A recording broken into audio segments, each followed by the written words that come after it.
Welcome to Tech Smarter. My name is Abbie Richie. I am the host here, and this is where we talk with innovators, operators, and investors who are actively engaged in the future of aging services. Today's episode is brought to us by Leading Age Arizona and sponsored by the Smarter Service. Now, if you are a senior living operator and you're struggling with your residents' tech questions, and we know their questions have questions, reach out to me on LinkedIn and I will let you know exactly what to do because we have professionalized this type of service, which is just growing and growing and growing. Huge demand. Now, I'd like to go ahead and invite my guest back. We have Rob Liebreich of Goodwin Living. Welcome back to Tech Smarter, Rob. Great to be with you, Abby. Thanks so much for having me again.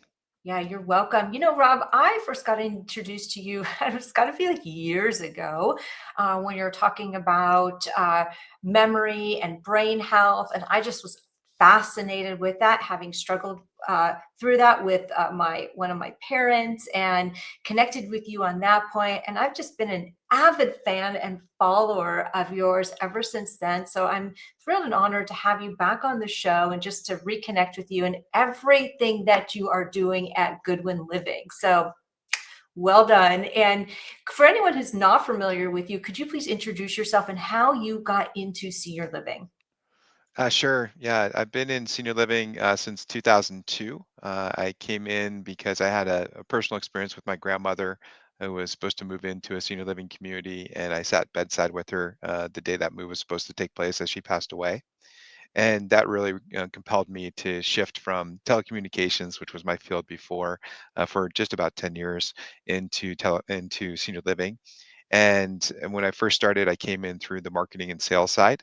I spent 5 years working with Brightview Senior Living and doing that's a for-profit entity, and helped them grow from 6 communities to 16, which was a great experience. Lots of learnings there, and transitioned into Erickson Senior Living, then into PRCN, or what is now Transforming Age, which was a not-for-profit, it back to a for-profit with Aegis Living, to a not-for-profit at Asbury Methodist Village, where I visited today. And then for the last 6.5 years, I've been in service as the CEO and president of Goodwin Living, which has been a wonderful experience, faith-based not-for-profit, serving folks in Northern Virginia and Washington, D.C. area. Amazing. You mentioned so many different large networks of communities that we're actively engaged in, and just so impressive to hear where you've been and what you've been doing. And, I have been following you and I've seen the way you've turned Goodwin Living into like a hub for Hmm. senior tech. I want to talk about what tech you're really excited about right now when it comes into the therapy and the brain health space. Yeah, two really great areas, and you referenced our talk before about brain health, and that program, StrongerMemory, now has crested over 60,000 individuals impacted, lives impacted across the country, and starting to be around the world. And as a reminder for your listeners, that's a very simple program, very accessible program. It's very low tech, actually. It involves reading out loud, writing by hand, and doing simple math on a consistent basis. The hard part of that is the consistency of doing that work. It needs to be done at least 4 times a week, if not more. And I'd say on that front, starting there and then coming to therapy, we're really excited about the idea and the prospect of digitizing that work to help people track the work that they're doing on a daily basis. And that's a step that we're looking forward to taking in the next several months. But one of the most exciting parts is that work started with a professor out of Japan, Abby, and I know you've got a Leading Age Arizona sponsor today, so it was at a Leading Age conference in Denver back in 2012. And I remember walking in, sort of having some time on my hands, and went into a session where there was a report out about doing this exact work, reading out loud, writing by hand, and doing numeracy with people in nursing home settings, and work that had been researched in Japan and then translated into the United States into a nursing home, Eliza Jennings in Ohio. And at the time, my mom had just been diagnosed with mild cognitive impairment in 2011. So now 1 year later. There's no cure for any of this stuff, unfortunately, yet. And they're reporting out that for every person who took part in their trial, instead of having cognitive decline continue, they saw a plateau of those individuals and oftentimes an improvement in their cognitive scoring. And these was folks in skilled nursing. So I thought, gosh, that's amazing. Dr. Kawashima had done the original work out of Tohoku University. And I said, well, gosh, if it's working for nursing homes, maybe I can pull it upstream and introduce it to my mom, who's definitely more independent than that. And within 30 days, it worked tremendously well to have her doing those three things consistently. And for 13 years now, she's now coming up in 14 years, she's been remarkable in her brain health. So that was the impetus for creating a program for others to be able to follow. That's the StrongerMemory.org. Anyone can go there and download the curriculum that we've created there. And it's been really rewarding to see that roll out. But we have been missing something along the way, and that's been our ability to actually see the results right away in individuals. And we just had this conversation with Dr. Kawashima. For the first time, I had the chance to meet him. He was in Japan, I was in the States, but we were virtually meeting. But they have a company called Thinkie Systems, and Thinkie is a neurofeedback tool, and it allows you to track the blood flow to the prefrontal cortex, which is right here behind the forehead. It's an area that really engages the working memory of individuals. And it's the area that, when engaged, we have seen tremendous success with older adults who had challenges with cognitive health really start to improve. And so having this immediate neurofeedback through a sensor, I think I can show it to you. Yeah, there you go. So Okay. the Thinky sensor, and it comes So with. let me ask you something. Is that using infrared technology to show brain activity while it's happening? It is using a sensor that using that technology exactly, and so tracking that blood flow, you can actually see, and I've done these tests myself personally, where you're reading silently and there's only so much blood flow and activity to your brain, but now you start to read out loud, and the quotient goes up, and if you read out loud quickly, it goes up even higher. So you can actively see what's happening in your brain, which in theory should give individuals even more motivation to stay focused on doing the work. And that's what we're just trialing this out right now. We're really excited about working with Thinky Systems. They're headquartered both in Japan, but also in Washington State, out of Seattle. And they're an AARP tech collaborative organization. So they've gone through some credentialing, which is great. And that's, I think, really exciting for us. And we feel like if more people could do these simple things daily, we could really push off the need for care by years. In my mom's case, it's been 13 years. She hasn't had to move into a dementia care setting. She hasn't had to bring in extra hands to provide care for her. And when we are at a time where we're doubling the number of older adults in our country, and we are also facing a low birth rate, and we are not welcoming so much of immigration, then you have to prevent the need for care. That's the only path that's left. And so we think Stronger Memory, it's research backed. It helps people with their cognitive health at a lot of different stages, independent living, all the way through skilled nursing stages. And we want to roll this out to more people. So the Thinky system is a good adjunct to show that instant neurofeedback. What is the reaction from residents when they actually see their brain lighting up on a screen? Yeah, we're just starting to get into that. It's really fun. There's a lot of curiosity, a lot of interest for it. So we're just literally starting those pilots right now with our residents, and brought on a new team member, Dr. Kevin White, who's running those sessions with our residents directly, and really showcasing this. So it's been really intriguing. We actually did it with a group of residents, both independent living, but also a group of residents who have more cognitive challenges. And the group of individuals with more cognitive challenges were really curious and really excited for it. So they really like seeing that instant feedback. So I think that's a positive sign for sure. Yeah, absolutely. We found also when working with older adults that when you can show something visually, you give them some visual proof, it really moves the conversation from I can't do this to look at what I can do. So it is very exciting. You mentioned about the neurofeedback and that Thinky really focuses on the prefrontal cortex. How does having a brain meter change the way residents engage with their own cognitive health? I think once you see the impact, it's like you can't unknow it, right? So once you know that there's actually betterment happening in your brain, you want to keep doing those things that are going to be better for your brain. And so if you had a habit of reading silently, which most people do, you're not reading to an audience. Now you see that reading out loud really is powerfully helpful for your brain. So now you want to read out loud more.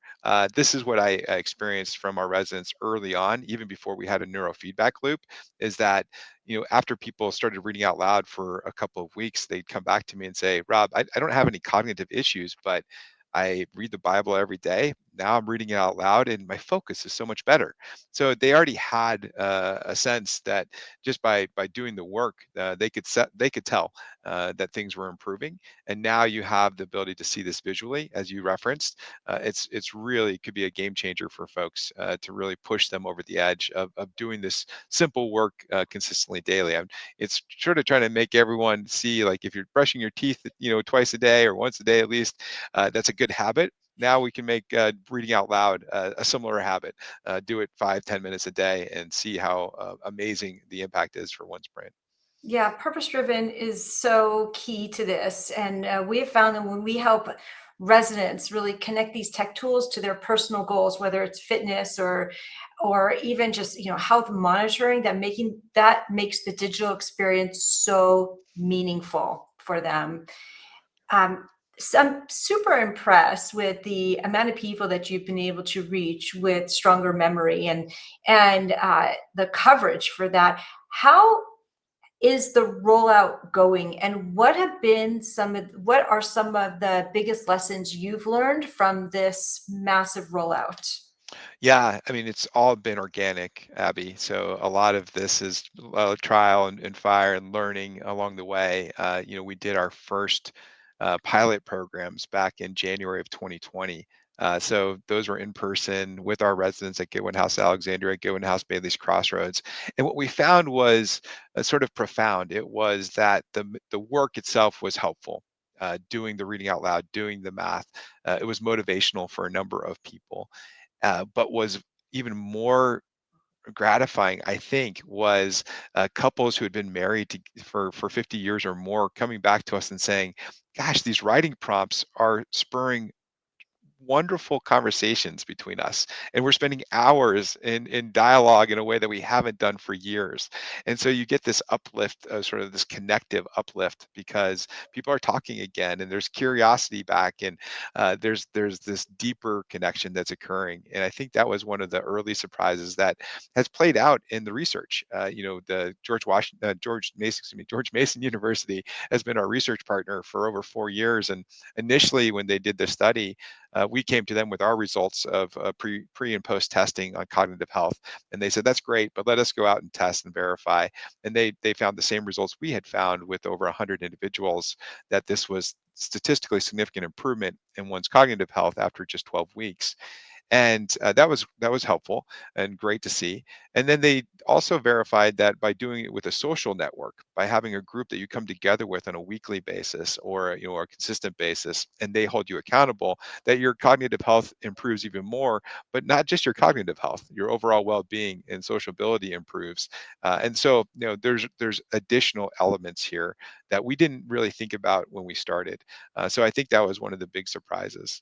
I think the other big surprise, Abby, for us has been, we don't charge for the program. It is complimentary. We've spent millions of dollars in building it and getting it out to the masses, and that's all been done through generosity, through donors to our Goodwin Living Foundation, which we're extremely appreciative of. And now we've got partners that are seeing the work and saying, okay, well, let's make this even more accessible. So Fairfax County government, the largest county in the Commonwealth of Virginia, translated the program into 7 additional languages for us for free. And that allows us to, go out and impact now over half the speaking world, if you will, with the languages and the programs that are the curriculum is available. So I think just finding these allies and partners along the way has been a real nice uplift and surprise. Village to Village Network was one of the very first groups that came along with us, and now we're seeing more and more opportunities with partnerships, which is really rewarding. Yeah, scaling a program for free is true thought leadership. And it really proves that the digital divide can be closed when we prioritize accessibility over profit. Yeah, I think that's very true. And with that, I think people often associate free with not very valuable. So I've had a lot of conversations, even with my own parents, my mom and dad, who are at the forefront of all this, saying, "Well, shouldn't we charge people so then they'll see there's value to it?" And I keep thinking, like, yeah, there's probably a group, a cohort of folks out there that makes sense for. But at the end of the day, so many of older adults don't have resources. A $500 bill would put them into bankruptcy, a third of our older adult population today. That making it unaccessible because of a financial burden doesn't make sense when we all could benefit from a cognitive uplift. So I think you're right. It is amazing to see, and it's hard to give away a free service sometimes. But opportunities like this to speak with you and your constituents is certainly helpful. Thank you. You mentioned just a little while ago about adding technology and adding AI to the Stronger Memory. And how have you been able to blend that? Yeah, we're just getting started. So the key for us there will be more of a tracking encouragement tool. So it's not that we want people to, reading out loud is reading out loud, writing by hand is writing by hand. Although our therapy team has shown that even if you virtually write, because some people have challenges with their hands, but if you virtually go through the exercise of writing, it still has a positive effect, which is good. So it's really in the encouragement zone that we're trying to focus on. How do you keep older adults motivated? That's a big question and a big key. And so having tools that give you a streak that you're building on, and a reminder on a consistent basis, and a community that you connect to, those are all the things that we are endeavoring with the digital side of the digitization of the program. You mentioned earlier about partnering with AARP, the AgeTech Collaborative. Are you also doing this with another partnership called Vitala? Vitala. Yeah. Vitala's been awesome for us. One of the things we learned as a provider a few years ago is we wanted to take in our own therapy services. This has been really helpful for us as an organization. It's been a financial improvement. It's been a continuity of care improvement, and those are you don't usually find those wins where you can do better service, but you can also have a financial uplift. So we took our own therapy services in house in 2021, and so actually in 2020, and so that shift allowed us to start doing outpatient therapy as well. And as we started to do that work, we came across this organization called Vitala, and Vitala has a deep deep library of programs and opportunities for people to do exercises that are helpful, evidence-based programs that are helpful for their well-being. And then it adds in that tracker capability and the ability to see, are people staying compliant with the what has been advised by the therapist. And so that combination has been really powerful for a number of older adults that we serve, to the point where our team can catch things if people are all of a sudden falling off, and they were doing their work but now they stopped doing their work. We can really check in with them and sort of, hey, are you okay? And we've found people who all of a sudden have fallen ill and have been able to come around them in a different way, just by having that visibility from a technology standpoint into their daily habits. It's been a really good thing. And now what we're doing with it is, as an organization, we're a faith-based not-for-profit. Our hope is to serve as many older adults, uplift them, really support them in this moment in their lives. And so we're working with a lot of lower income individuals that are in HUD housing and et cetera around our area. We don't own it, we don't operate it, but what we're doing is offering free exercise programs. We're doing that on a consistent basis every month, and it could be twice a month. It could be every week, and we're now able to take those individuals and enroll them in the Vitala program to see how they're doing in sort of their consistency of exercise and movement. And again, it's been really rewarding to see the engagement improve because of these kind of tools. Do you have any specific examples of how your therapists have been able to prescribe and monitor the resident movement? Yeah, I mean they're providing direct specific exercise regimens, care plans to the individuals that they're working with. Our res and there's a gentleman that is just coming out of having some cardiac challenges, and they were able to prescribe a specific program. Then they could see with the Vitala whether that individual is staying consistent with the work. And again, we're able to come around to him when there was a fall off all of a sudden. The reverse of that, they had another individual that was doing great work, and could just applaud them for that effort, right? So sometimes it's more about getting the positive feedback from the therapist and tying it in with their consistent visits. But the Vitala platform has really helped us be able to track and really engage the individuals better and keep them more motivated. Yeah, there have been other technologies that I've consulted with and interviewed that really help with the post-acute therapy. And so let's just say, how does this help residents remain active after the formal therapy ends? Yeah, so that's the really nice thing is that you get into a rhythm and a habit, and we can continue to work with you with the Vitala platform to track your ongoing exercise and engagement. And again, even though you're not on our roster, so to speak, officially, we still have an interest for you to do well. So we still can check in with you to say, hey, is everything okay? Notice that you were working hard the last few weeks, but the last 2 days, things haven't been going as well. So even when you're not on the therapy services, it doesn't mean that we're not going to care about you or come around you. And that's been really, really nice to be able to do as a benefit for older adults. Yeah, we see this somewhat similarly with the smarter service because we know that technology support, it's not just a one-time fix, it's an ongoing need. It's truly looked at as infrastructure as opposed to an amenity providing this at senior living communities. And we found, like, even when you're talking about something like fraud prevention, like, you can't just talk about that one time and think that that'll do it, right? Like, it's an ongoing conversation in a very similar way. Yeah, I think that that consistency is so important, Abby. I think you're exactly right. And there's so many things that are out there to distract and pull our time.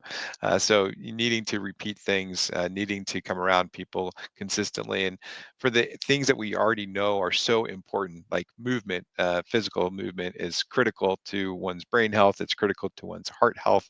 It is critical to one's longevity pathway. If we overlay tools that are not too intrusive, really, but really supportive, then we have a win. And we certainly are seeing that right now. Awesome, awesome. You've tackled therapy and memory with these partnerships. What's the next major problem you're looking to solve with technology? Yeah, it's a great question. I think for us, I was just we have an amazing moment in our lives right now with the growth of artificial intelligence and the potential of artificial intelligence. I have a team member who 6 months ago didn't know anything about artificial intelligence. Within 6 months, is able to create their own tools to help us with better compliance management. And just to see the swiftness that can be executed and deployed with some curiosity and some resources and tools at a very low cost but a high impact. I think, Abby, that's where we're going to be heading as an organization more and more. So as our nature has been, as we learn things and see these opportunities, we'll make them available for everyone, and hopefully others will get to benefit from our learnings. But just to see the speed by which someone can go from 0 to 60, and really change how we do business, and the flow and the processes, I think that is the game changer that's upon us. Awesome. I love to hear that. Rob, with just a couple of minutes left, if people have questions about the amazing things that you're rolling out, what's the best way for them to connect with you? Yeah, I'd say a few ways. I certainly would encourage folks to go to goodwinliving.org. You can see a lot about our organization. People can always email me at rliebreich@goodwinliving.org. I'm on LinkedIn a lot. That's an area, platform that I like to use as well. And we're learning from so many others. And so I'd say, we're doing a lot, but we are definitely open for learning. And if there are great things happening out there, look forward to connecting with folks for sure. I have one last question for you. And as the Smarter Service grows, we've started serving the Florida market. So I'm totally curious about how you've been able to see the Florida market. How is it influencing senior living as you pilot and scale new tech? Yeah, so we're based in Virginia, so that's a key factor for us. But as you roll out into new states, I think what you're finding, I'm guessing, is a lot of openness and excitement. And our residents, as we're serving a younger cohort, I think the baby boomers are just turning 80 right now, Abby, right, for the first time. So they're 1946, coming into turning 80 in 2026. So that's a good sign because a lot of these folks that are coming through are quite tech open. Mhm. They're open to technology, they're open to using new tools, and they're curious to try to do them. And I think that's a real benefit for all of us right now is there's an appetite and an openness and not so much of a fearfulness. Now that doesn't exist for everyone. There's still some folks that are concerned about the utilization of technology, but I think in Florida and Virginia or wherever folks you're finding, I think we're finding a much greater ally in the older adult population today as it relates to technology, and that's helpful as we have these new ways to come around people. 100%. Yeah, we found the same thing as the population ages and is more tech open, as you mentioned. Like the excitement grows, and the residents will just be moving in with more and more technology and devices, and we need to be there to serve them and support them. Well, Rob, I just want to thank you for being here with me today. It's an honor and a privilege, and as you were speaking, I remember seeing that very first interview with your mom, and like it just really truly warms my heart. Thank you so much for serving so many people. And for those of you that are watching this, thank you for your comments and your participation. And we will see you right back here next week. Thanks, Abby. Welcome.